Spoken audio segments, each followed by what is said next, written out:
بسم اللہ الرحمن الرحیم۔ دوران حراست موت یا تشدد کے خاتمے اور سزا سے متعلق بل جو ہے وہ قانون منظور کر لیا گیا ہے ایوان بالا سے۔ بل کے مطابق تشدد کرنے والے سرکاری ملازم کو 10 سال تک قابل توسیع قید اور 20 لاکھ روپے جرمانہ ہوگا۔ یعنی کہ اگر کوئی سرکاری ملازم کسی پر تشدد کرتا ہے تو اسے 10 سال تک قابل توسیع قید، یعنی اس سے زیادہ بھی ہو سکتی ہے، اور 20 لاکھ روپے جرمانہ ہوگا۔ جس سرکاری ملازم کی ڈیوٹی تشدد روکنا ہے اور وہ اس میں ناکام ہو تو اسے 5 سال تک قابل توسیع قید اور 10 لاکھ روپے جرمانہ ہوگا۔ جرمانہ کی رقم متاثرہ شخص کو ادا کی جائے گی۔ پہلی بات تو یہ ہے کہ جو سرکاری ملازم کسی پر تشدد کرتا ہے اسے 10 سال یا اس سے زیادہ کی سزا ہو سکتی ہے اور 20 لاکھ روپے جرمانہ بھی۔ اور جو کسی شخص پر کوئی تشدد ہو رہا ہے اور سرکاری ملازم کا کام ہے کہ وہ اس پہ تشدد روکے، تو اس کو اگر وہ ناکام رہتا ہے تو 5 سال قید، جو کہ بڑھ بھی سکتی ہے، اور 10 لاکھ روپے جرمانہ اس کو کیا جائے گا۔ اور جو جرمانہ کی رقم ہوگی جس پہ تشدد ہوا ہے متاثرہ شخص، اس کو ادا کی جائے گی۔ اسی طرح دوران حراست موت کا ذمہ دار بننے والے اہلکار کو موت کی سزا اور 30 لاکھ روپے جرمانہ ہوگا۔ دیکھیں، پولیس بہت ظلم کرتی ہے ہمارے ملک میں، وڈیروں، سرمایہ داروں، جاگیرداروں، سیاستدانوں، بیوروکریٹس اور اسٹیبلشمنٹ کی ماں پر اور تھانہ کچہری کی سیاست کرنے والوں کی ماں پر لوگوں کو تشدد کا نشانہ بنایا جاتا ہے، موت کے گھاٹ اتار دیا جاتا ہے۔ لوگوں کی ویلیو ہی نہیں ہے زندگی کی ان حکمران اشرافیہ کے نزدیک۔ تو ایسے میں دوران حراست موت کا ذمہ دار بننے والے اہلکار کو موت کی سزا اور 30 لاکھ روپے جرمانہ ہوگا۔ یہ جو تشدد کرتے ہیں پولیس والے، FIA والے، انویسٹیگیشن ایجنسیاں، ان کو پھر یہ سزا ہوگی۔ دوسرا یہ ہے کہ کسی خاتون کو کسی مرد کی تحویل میں نہیں دیا جائے گا۔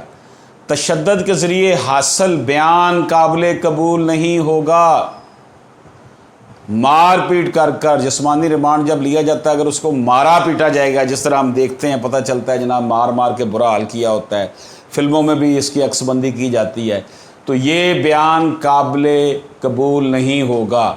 جرم قابل سمجھوتہ اور ناقابل ضمانت ہوگا۔ یہ جو جرم ہوگا کہ آپ مار مار کر کسی کو مارتے ہیں تحویل میں رکھ کر، تو یہ ناقابل سمجھوتا، اس کے اوپر کمپرومائز نہیں ہو سکتا۔ وہ بندہ آپ کو معاف بھی کر دے تو اسٹیٹ معاف نہیں کرے گی، اور ضمانت بھی نہیں ہوگی، اس میں بیلیبل آفینس نہیں ہوگا۔ متاثرہ شخص کا عدالت طبی اور نفسیاتی معائنہ کرائے گی، اور تشدد ثابت ہونے کی صورت میں معاملہ سیشن کورٹ کے سپرد کیا جائے گا، جو روزانہ کی بنیاد پر ٹرائل کر کے 60 روز کے اندر فیصلہ سنائے گی۔ بڑا کمال کا یہ بل ہے اگر عمل ہو جائے۔ بل تو پہلے بھی بڑے آئے ہیں۔ عدالت متعلقہ سرکاری ملازم کی معطلی یا تبادلے کی سفارش کرے گی۔ فیصلے کے خلاف اپیل 30 روز کے اندر کی جائے گی۔ That is the landmark لا، اور اس کی میں سمجھتا ہوں کہ بڑی امپورٹنس ہے، بڑا زبردست قسم کے یہ بل بنا ہے اگر اس کے روح کے مطابق اس پہ عمل ہو جاتا ہے۔ سینٹ پاسڈ اے لینڈ مارک بل criminalizing torture and custodial deaths. The Torture and Custodial Deaths Prevention and Punishment Bill, moved by the PPP parliamentary leader in the upper house, was also welcomed by the Treasury benches, indicating that it would sail through the National Assembly to become an act of the Parliament after assent by the President. It is a much needed bill. It is a necessary and urgent. Human Rights Minister said when a leave was sought to introduce the bill prescribes a punishment with imprisonment for a term not less than 3 years, which may extend it to 10 years, and with fine which may extend it to rupees 2 million to those who commit, abet or conspire to commit torture. The fine, if recovered, shall be paid to the legal heirs of the victim or the victim as the case may be. In case the fine is not recovered, additional imprisonment shall be awarded, which may extend to 5 years.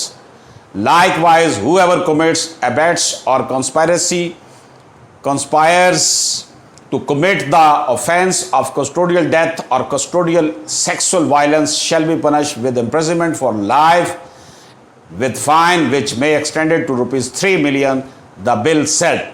Under the bill, no person shall be detained in order to extract information regarding the whereabouts of a person accused of an offense or to obtain evidence from such person.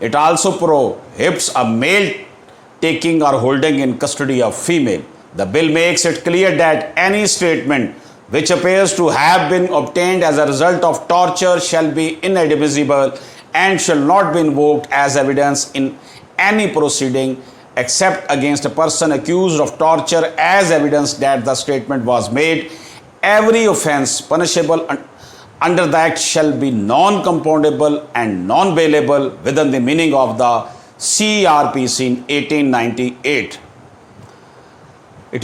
This bill provides a comprehensive definition of torture, delineating its various constituent elements. Torture by police and other law enforcement agencies is endemic and prevalent in Pakistan. The inhuman practice is so common that it is largely considered a routine part of criminal investigation. Torture by police remain widespread due to impunity enjoyed by the perpetrators, which in turn is fueled by socio-cultural acceptance of violence, procedural and legal loopholes, and lack of independent oversight of the police.